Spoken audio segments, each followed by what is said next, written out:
Assalamualaikum warahmatullahi wabarakatuh.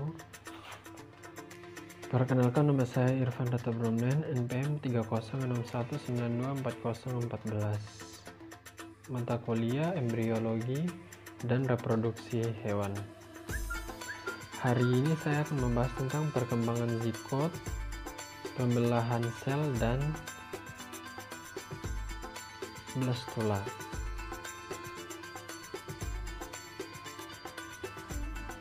Zigot. Apa itu zigot? Zigot adalah sel yang terbentuk sebagai hasil bersatunya dua sel kelamin, sel ovum dan sel sperma yang telah masak.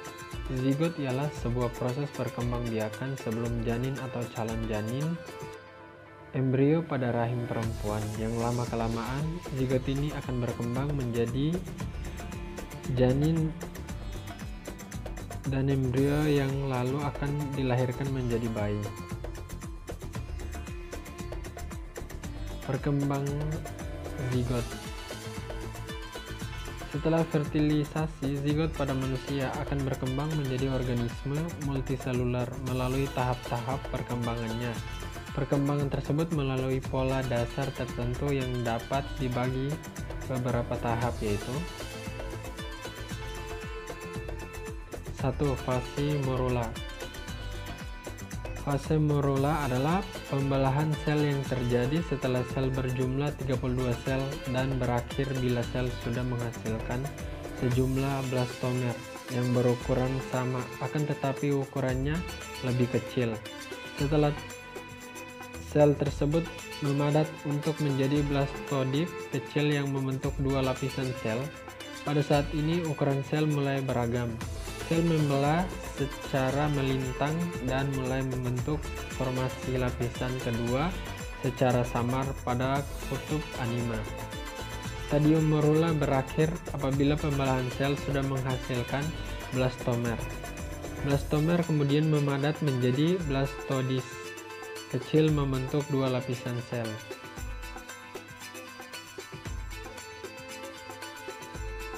2. Fase blastula. Blastula adalah proses yang menghasilkan blastula, yaitu campuran sel-sel blastoderem yang membentuk rongga penuh cairan sebagai blastozoel. Pada akhir blastulasi, sel-sel blastoderem akan terdiri dari neural, epidermal, notokordal, mesodermal, dan endodermal yang merupakan pangkal yang membentuk organ-organ. Dicirikan dua lapisan yang sangat nyata dari sel-sel datar membentuk blastocoel dan blastodis berada di lubang vagetal berpindah menutupi sebagian besar kuning telur. Pada blastula sudah terdapat daerah yang berdiferensiasi membentuk organ-organ tertentu seperti sel saluran pencernaan, notochord, saraf, eksoderem, ektoderem, mesoderem, dan endoderem. 3. Fase gastrula.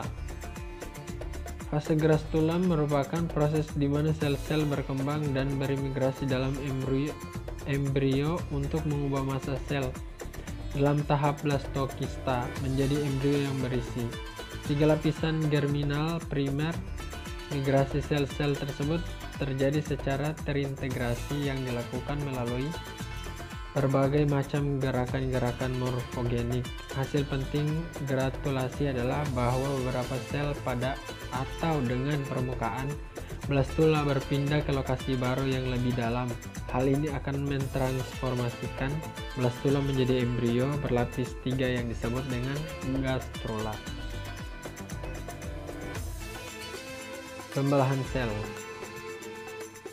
Pembelahan sel adalah suatu proses yang membagi satu sel induk menjadi dua atau lebih sel anak.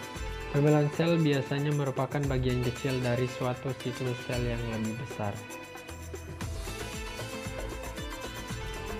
Pembelahan mitosis. Pembelahan mitosis adalah suatu proses menghasilkan dua sel anak yang identik. Pembelahan mitosis terjadi dengan mempertahankan pasangan kromosom yang sama dengan melalui pembelahan inti dari sel somatis secara berturut-turut. Umumnya pembelahan ini membentuk dua sel yang identik satu sama lain, karena pada pembelahan ini sifat genetik akan diwariskan dari sel lama ke sel baru. Pembelahan meiosis. Pembelahan meiosis adalah suatu proses pembelahan sel yang menghasilkan sel anakan dengan jumlah kromosom yang dihasilkan setelah dari jumlah kromosom sel induk. Pembelahan meiosis sendiri terjadi dengan melalui dua proses, yaitu meiosis 1 dan meiosis 2. Pada proses meiosis 1 biasanya akan terjadi proses reduksi pada kromosom, sedangkan pada proses meiosis 2 merupakan pembelahan sel secara mitosis secara sesungguhnya. Blastulasi. Blastulasi adalah proses terbentuknya blastula pada embrio. Blastula merupakan bentuk lanjutan dari morula yang terus mengalami perkembangan, sementara sel-sel morula mengalami pembelahan terus-menerus. Terbentuklah rongga ataupun celah di bawah piringan germinal yang memisahkan dengan kuning telur. Rongga ini makin lama makin membesar dan berisi cairan. Embrio yang sudah memiliki rongga ini disebut dengan blastula, sedangkan cairan disebut blastosol. Sekian dari saya. Terima kasih. Wassalamualaikum warahmatullahi wabarakatuh.